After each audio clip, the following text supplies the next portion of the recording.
Comes in the dead of night. When it comes, you know it holds on tight. I'm Matt Mitchell from Northwest Indian Mixtape. I'm here with guys from Johnny Murder and 25 to Life. So just tell us a little bit about yourselves. We're a psychobilly band from the south side of Chicago. Calumet City area is where we kind of started, so not far from Pickups where we're at right now. We've been a band for eight years now, so we've made our rounds. We've played a lot of gigs, East Coast tours. We just try to keep our stage show crazy as hell and fun and everything else. So, yeah. You guys want to introduce yourselves individually? Dane Larson, I'm the drummer. I'm Phil. I play guitar and I sing. Trojan, upright bass. So you guys working on an album right now? Yeah, right now we're going to be recording at Multitrack Chicago with Mickey T. Craft. Mickey was in The Massacres, Curtains. He plays in Tracer Bullet, so he knows his way around recording and everything. He used to own a couple different recording studios, so we're in the studio now. Going to be recording brand new album pretty much within the next couple of weeks. So, yeah, brand new songs, as many as we can fit on an album. So, Sounds good. yeah. We actually had the chance to interview Mickey as one of our other bands. So what's your dynamic working with him as a producer instead of a musician? Well, he's always been, you know, a friend, musician, fellow musician, you know, everything like that. And he's very thorough when it comes to his recording. So, like, to me, it's like a switch is flipped, and he goes into, like, professional mode, and he does a great job. And we're happy to work with him.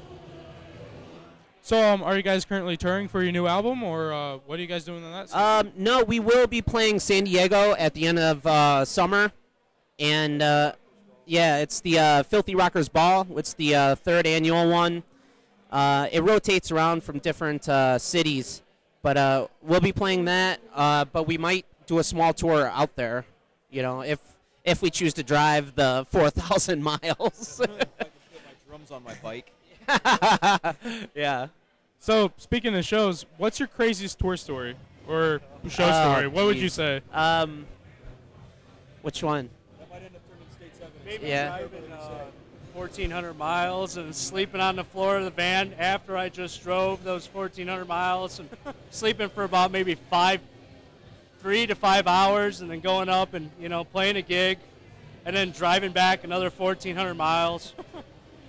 Yeah, we drove 1,400 miles, played a gig, then drove back immediately the 1,400 miles. We were all crashed out. He fell asleep.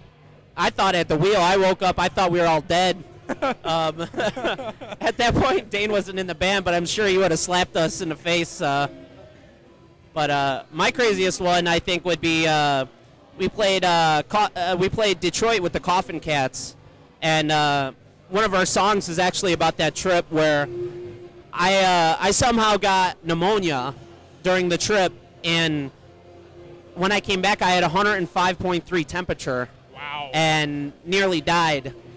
But played the show with pneumonia, and then drove back from Detroit that night. So, in February, in a van with no heat.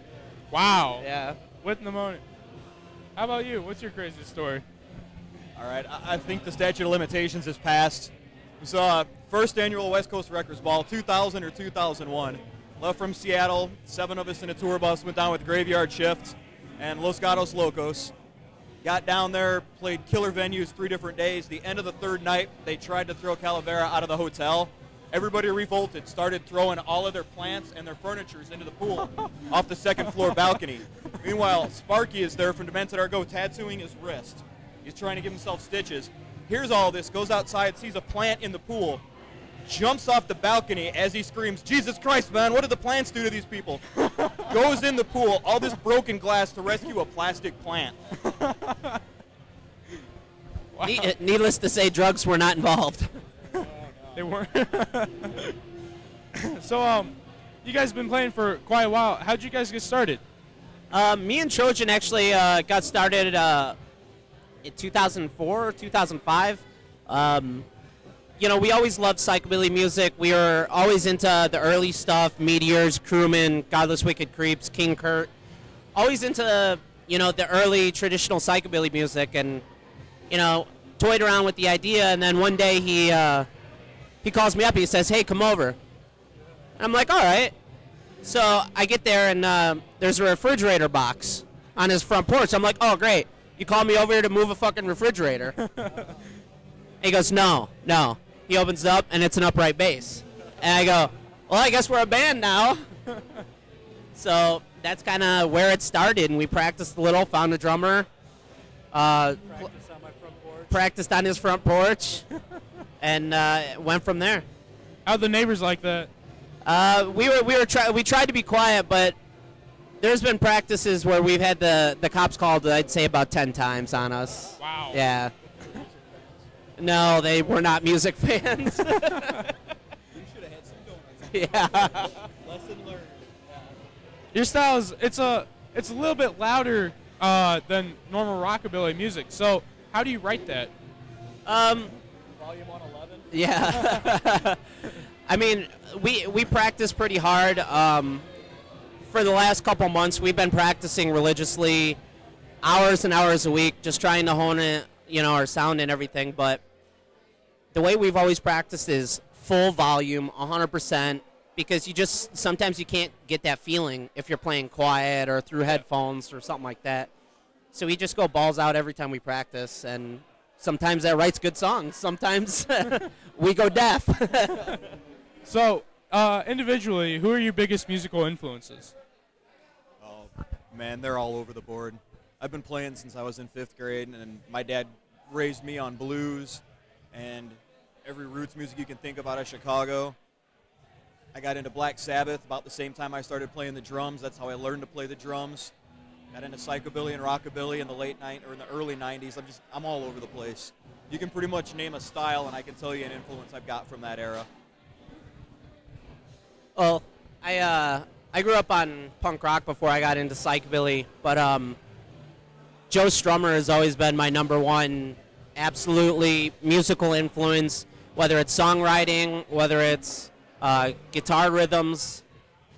I'd say Joe Strummer's my number one influence in songwriting, but lyrically and guitar playing, I would say it's PPF, Paul Finneck from the Meteors.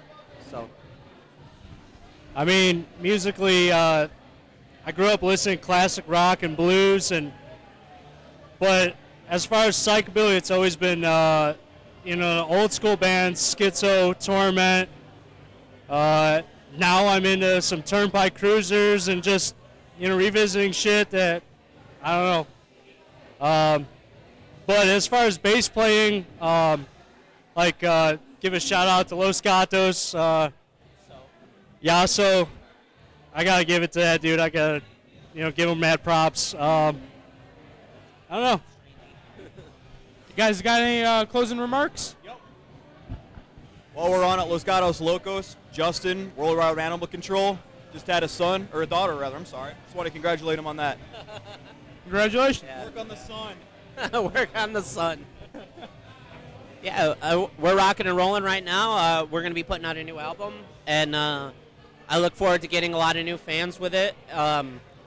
It's going to be Johnny Murder. It's not going to be psychobilly. It's not going to be rockabilly. It's not going to be punk. It's going to be everything together, and that's the way I think we've always done it. So I look forward to getting some new fans, playing bigger shows and everything. So I think we always kept it pretty much original and kept it our own style, like Phil said, and just look forward to some new stuff that we're going to be putting out soon. Okay, well, I'm Adam Mitchell from Northwest Indian Mixtape. This is Johnny Murray, 25 to Life. See you guys.